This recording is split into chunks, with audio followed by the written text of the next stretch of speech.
Buen día a todos. Espero que todos se encuentren bien ante esta situación de contingencia y que en sus casas todos sus seres queridos y sus familiares estén con plena salud, que no tengan mayores problemas. Con esta sesión vamos a dar por terminada la primera parte del curso, ya para entrar a las vacaciones propiamente dichas. Sin embargo, eso no quiere decir que no les voy a enviar trabajo para que lo intenten hacer en su casa. Pero en esta sesión les voy a explicar a ustedes el problema del productor y cómo se resuelve este problema en general con ciertas técnicas matemáticas. Entonces déjenme pasar directamente al tópico. Déjenme compartirles una pantalla con el texto que vamos a utilizar. Bien, aquí la tienen. Lo que vamos a analizar hoy es el problema de la empresa y vamos a ver métodos para su resolución. Aquí vamos a ver una función que es la función Cobb-Douglas, pero les voy a enviar otro par de funciones por correo electrónico para que ustedes repitan este ejercicio con esas otras funciones de producción diferentes, ¿verdad? Es un desafío, pero les voy a enseñar con todo detalle cómo se resuelven estos problemas. Bien, de aquí en adelante, supondremos que el precio unitario del factor XM está denotado por WM.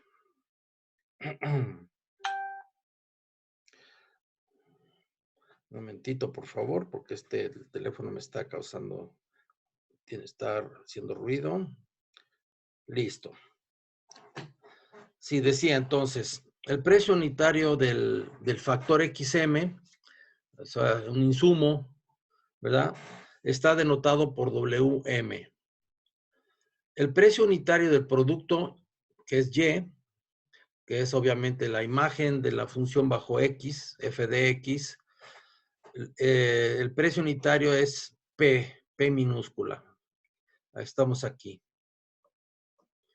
Para la empresa competitiva, la función de beneficios es la función pi que asocia a cada vector de precios, a cada nivel de precios, la solución del problema de la maximización del beneficio. Aquí hay varios conceptos que hay que aclarar. ¿Qué es una empresa competitiva? Una empresa competitiva es una empresa que no tiene poder de mercado, sino que es aceptadora de precios. Es decir, no puede influir en los precios ni de los insumos ni del producto final. Es lo que se llama precio aceptante o en inglés price taker, tomadora de precios.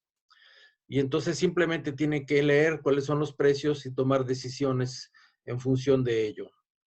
Eso quiere decir competitivo, que hay normalmente esto se da cuando hay muchas empresas pequeñas, ¿verdad? Ninguna de las cuales puede controlar el mercado. Bien. El concepto de beneficio es el siguiente. Dado un nivel de insumos X aquí, ¿verdad? Dado un nivel de insumos X, sabemos que hay un producto óptimo, que es f de X, es lo máximo del producto que se puede producir con ese vector de insumos.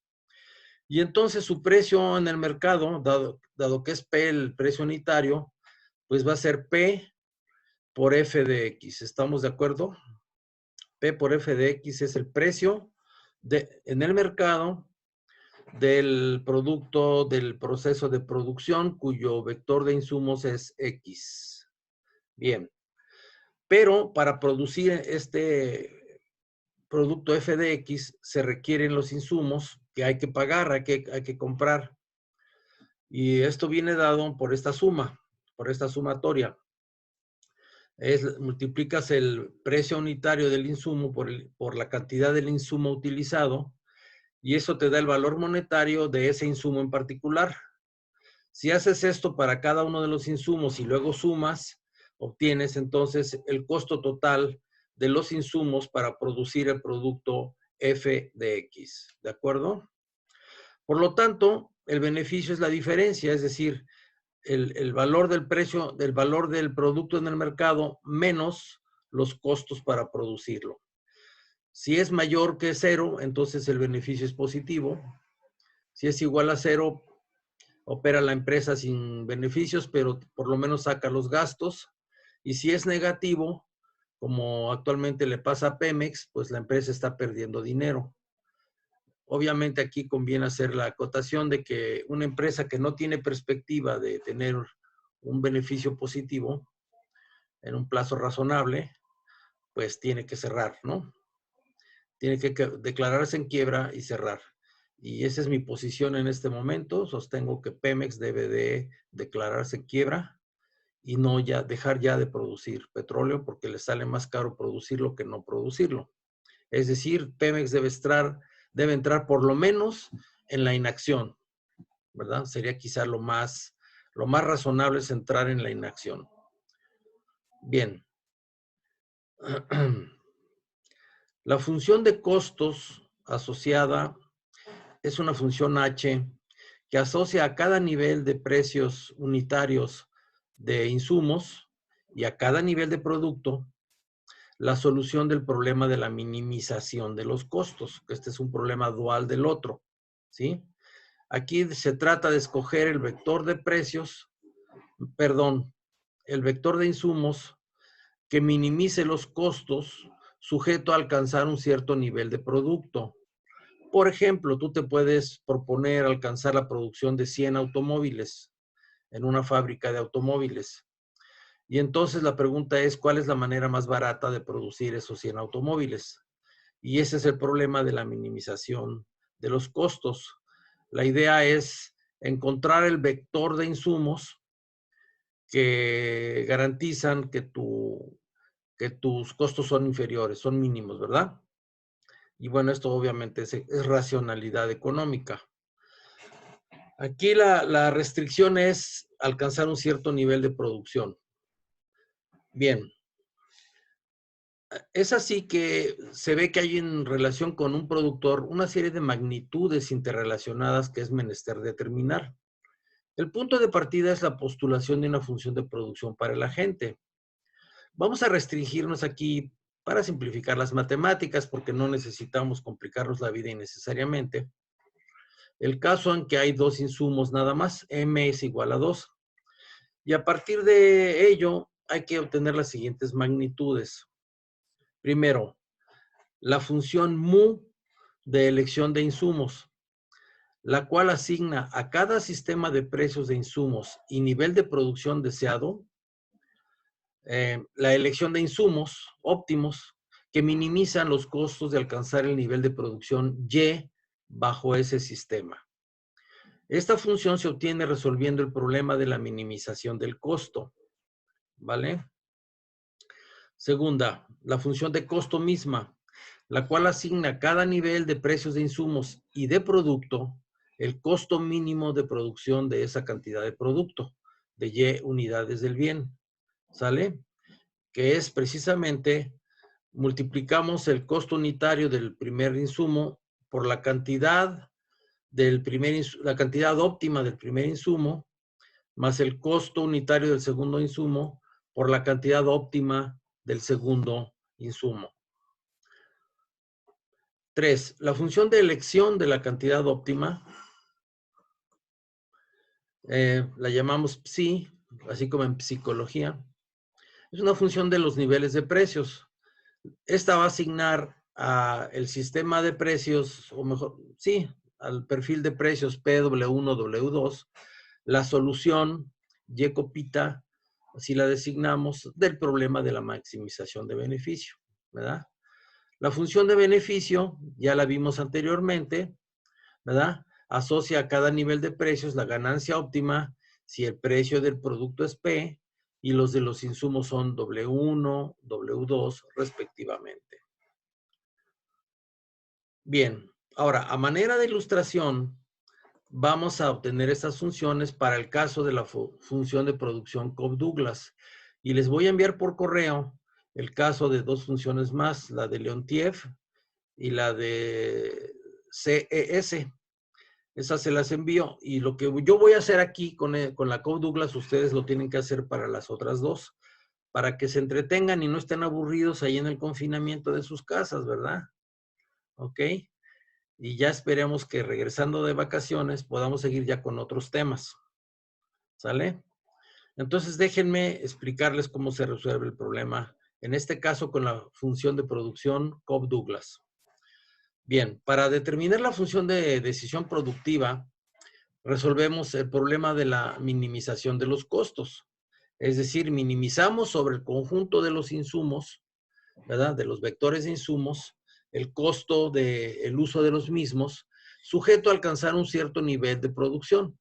En este caso tiene esta forma la función de producción, ¿verdad? F de X es igual a X1 a la alfa por X2 a la beta, donde alfa y beta son números positivos. ¿De acuerdo? Alfa y beta son números positivos. Entonces, bueno, este es un caso especial. Aquí la función de producción tiene precisamente esta forma, ¿sí? ¿Cómo se resuelve este problema? El método es a través del uso de lagrangianos. Entonces, formulamos el lagrangiano, como ya lo sabemos hacer desde micro 1, ¿verdad? Una función de los insumos y de una lambda que vamos a determinar posteriormente como una variable. Y entonces el lagrangiano tiene esta forma, lo escribimos así: menos W1 X1 menos W2 por X2 más lambda por Y menos el X1 al alfa, X2 a la beta. ¿Sale? Este es el lagrangiano, esta es la forma general que vamos a tomar del lagrangiano. Lo mismo lo vas a hacer para la Leontief y para la CES. Ahora, ¿cómo obtenemos las condiciones de primer orden? Bueno, obviamente derivamos el lagrangiano primero con respecto a X1 y entonces nos va a dar esta ecuación, ¿verdad? La derivada de esta expresión con respecto a X1 es menos W1, aquí está, menos la derivada de esta expresión es 0 porque se considera como si fuera una constante, ¿verdad? Por eso desaparece. Y la derivada de esta con respecto a X1 va a ser, bueno, lambda por Y es otra constante, desaparece. Entonces nos va a quedar menos lambda por alfa, ¿verdad? Vamos a bajar la alfa aquí, por X1 a la alfa menos 1. Entonces nos va a quedar así, menos lambda, aquí, perdón, menos lambda alfa, por X1 a la alfa menos 1, por X2 a la beta. E igualamos esto a 0 y de esa manera obtenemos la primera condición de primer orden. ¿Está claro? Bien. La segunda, es análogo exactamente el procedimiento, derivamos con respecto a la segunda variable. Entonces, esta desaparece, ¿verdad? Lambda lleva a volver a desaparecer y aquí me va a quedar menos W2, ¿sí? Aquí está. Y nuevamente esta expresión me va a quedar menos lambda por beta ahora, ¿sí? Por X2 a la beta menos 1. Aquí está. Y nuevamente lo igualo a 0, ¿verdad? Y finalmente derivo con respecto a lambda y lo único que obtengo es ¿cómo se llama? La restricción. Y la igualo exactamente igual a 0. Es decir, Y va a ser igual a X1 al alfa por X2 a la beta. No es más que eso, ¿verdad? Bien.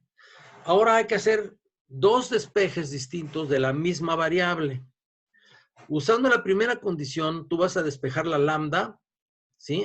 Aquí está. Esta es la primera condición. Entonces, al despejar la lambda, te va a quedar así, menos W1 por esto con los exponentes negativos, ¿verdad? Entonces te queda así, X1 a la 1 menos alfa, X2 a la menos beta, ¿de acuerdo? ¿Ok? Y ya tenemos el primer despeje de una lambda. Vamos al segundo despeje. Lo mismo exactamente, usando la otra condición, menos W2 es igual a lambda por esto.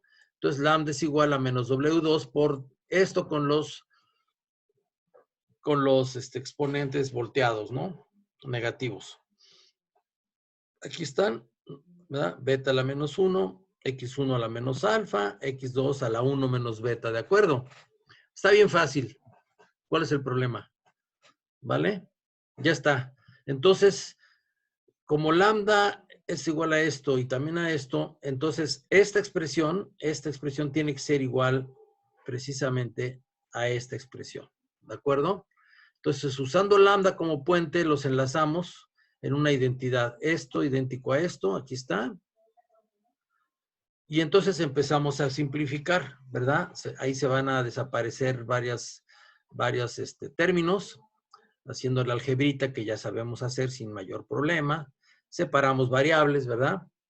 Dejamos x1 de un lado, dejamos x2 del otro lado, y en fin, ahí hacemos una serie de operaciones que nos permiten terminar con esta simplificación. Es pura álgebra Baldor, ¿sí? ¿Ok?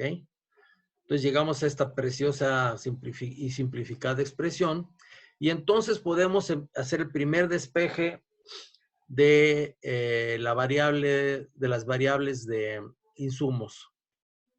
Vamos a despejar primeramente la segunda variable de insumos, que es x2. La vamos a despejar en función de los parámetros y de x1. ¿De acuerdo? Va a quedar entonces nada más una sola variable operativa, que va a ser la x1, porque a la x2 ya la quitamos en función de la x1. Y entonces, ya una vez que tenemos esto, sustituimos en la tercera condición, ¿verdad? Entonces, y es igual x1 a la alfa por x2 a la beta, pero x2 a la beta es esto, ¿verdad? Porque esto es x2, según acabamos de despejar una línea arriba. Entonces, si te fijas, esta expresión ya nada más tiene una sola variable, ¿de acuerdo? Y entonces podemos empezar a manipularla hasta que logramos obtener lo siguiente. Logramos obtener x1 a la alfa más beta con una constante ahí. Es un número nada más, ¿verdad? Podrías ponerle k si quisieras, pero no conviene porque hay que hacer otras cosas. Pero es una k, es una constante cualquiera, ¿verdad? Entonces, qué lindo, porque y se convierte, el producto es igual a x1 a la alfa más beta. Y eso pues está bonito, ¿no? Es una expresión muy elegante. Bien, por lo tanto, bueno, esto es una manera de repetir lo que ya dije. Pero entonces podemos elevar ambos lados de esta ecuación a la alfa más beta a la menos 1, y entonces despejamos la x1. Y ya nos quedó de un lado la x1 totalmente despejada, en función de ¿qué? De puros parámetros y la y. Es decir, la cantidad total de producto, ¿verdad? La cantidad total de producto. Entonces ya despejamos de esa manera, y teniendo ya la x1 así despejada en función de la y, entonces sustituimos nuevamente arriba, nos vamos para acá, aquí, esta ecuación la asterisco, ¿verdad? Y entonces podemos también encontrar la expresión para x2 en función de la y, ¿sale? Entonces tenemos ya los dos, el vector de insumos óptimo, ya lo encontramos. Viene siendo este, ¿verdad? x1 con esta forma y x2 con esta forma. Entonces ya les ponemos la copita para señalar que son los óptimos, ¿verdad? Y bueno, esta es la función que minimiza, ¿verdad? Este es el vector de insumos que minimiza los costos para alcanzar el nivel de producto Y. ¿Está claro? ¿Sí? Aquí está ya en forma explícita. Es un vector columna de 2 dimensiones. Y entonces ya podemos calcular la función de costos, ¿verdad? ¿Ok? Ya tenemos el vector de insumos óptimo y tenemos los precios unitarios de los insumos, pues entonces la función de costos es el valor del insumo 1, el costo unitario del insumo 1 por la cantidad óptima del insumo 1, más el costo unitario del insumo 2 por la cantidad óptima del insumo 2. ¿Sí? Y bueno, haciéndolo, simplemente sustituyendo, ¿verdad? Haciendo nuestra algebrita, vamos a encontrar que esta expresión se convierte en este choricillo, ¿no? Donde la y queda por acá de este lado, y que podemos expresar de esta manera. Donde teta es este chorizo mugroso ahí, que no tiene mayor chiste, ¿no? Olvídense de esto, lo convierten en una teta y seguimos trabajando. Entonces, realmente aquí lo interesante es una teta, una constante que multiplica a esta expresión, que es una función de y, del nivel del producto que se quiere alcanzar. ¿De acuerdo? Y así concluimos en la primera parte, que es el problema de la minimización del costo. Una vez que tienes esto, podemos proceder a resolver el problema de la maximización del beneficio. O sea que primero se minimiza el costo sujeto a alcanzar un nivel de producción y luego se resuelve el problema de la maximización del beneficio para elegir la cantidad de producto óptima. Ya tenemos para cada cantidad de producto, ya sabemos cuál es el costo mínimo de producirlo, ¿de acuerdo? Para cada cantidad de producto, sabemos cuál es el costo mínimo de producirlo. Ahora vamos a encontrar cuál es la cantidad óptima de producto que hay que producir. Porque entonces, como ya sabemos cuál es el costo mínimo, podemos calcular entonces la función de beneficio. Entonces, el problema es maximizar la psi de y, sujeto obviamente ¿cómo se llama? A que los vectores de insumos estén en el conjunto X, pues, de vectores de insumos, simple y sencillamente, donde psi de y es la función de beneficio, ¿de acuerdo? Es el valor del producto menos el costo óptimo de alcanzarlo. Bueno, la condición aquí de primer orden es suficiente para un máximo si alfa más beta es menor o igual que 1, porque entonces la función de costo es convexa en y. Entonces, derivando con respecto a la cantidad, se obtiene lo siguiente. Simplemente tomas la derivada de la psi, ¿verdad? Se va a la y, es con respecto a y la derivada.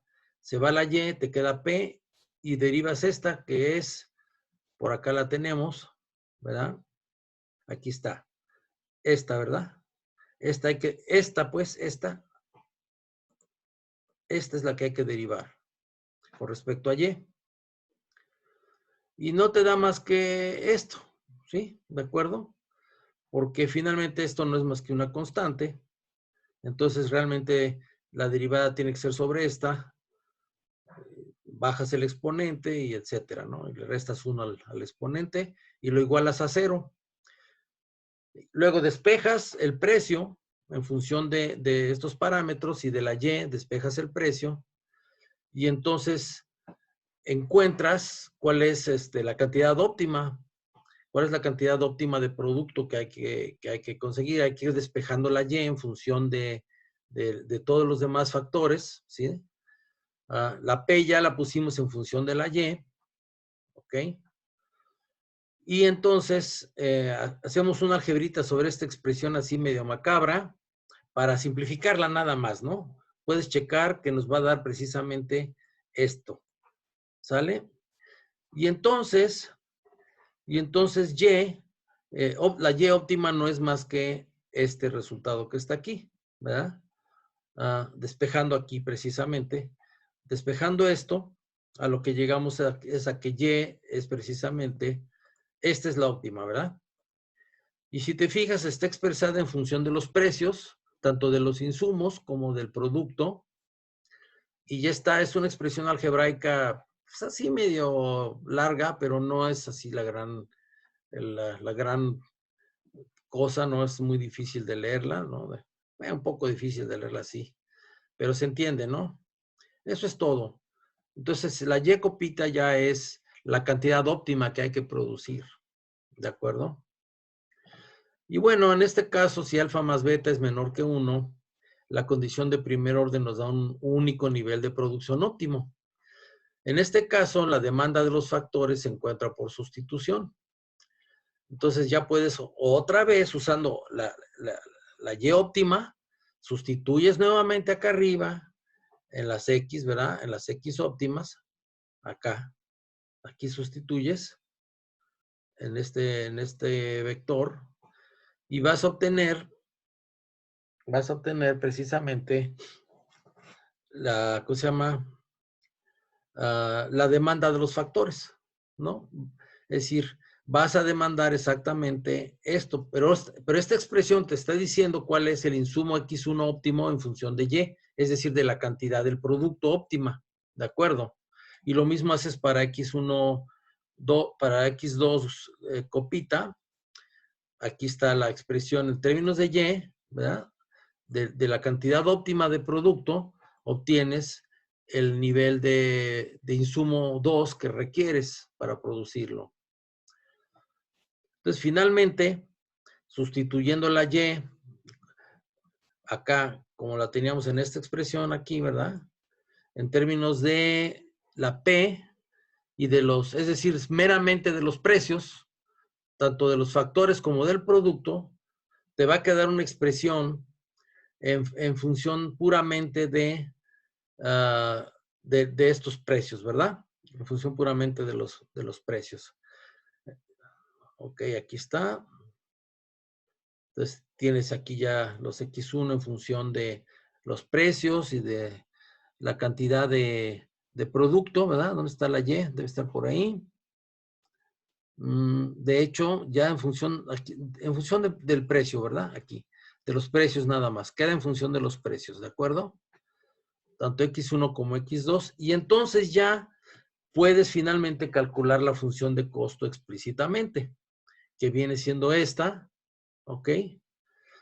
Donde G, como función de los costos de los insumos, costos unitarios, es simplemente este choricillo. Entonces es una serie de chorizos, ¿verdad? Nada más, que finalmente no son más que constantes, ¿de acuerdo? Entonces, aquí en esta expresión tú ya tienes, en términos puramente paramétricos, y en función de los precios, nada más, ¿verdad? Tienes esto en función nada más de los puros precios.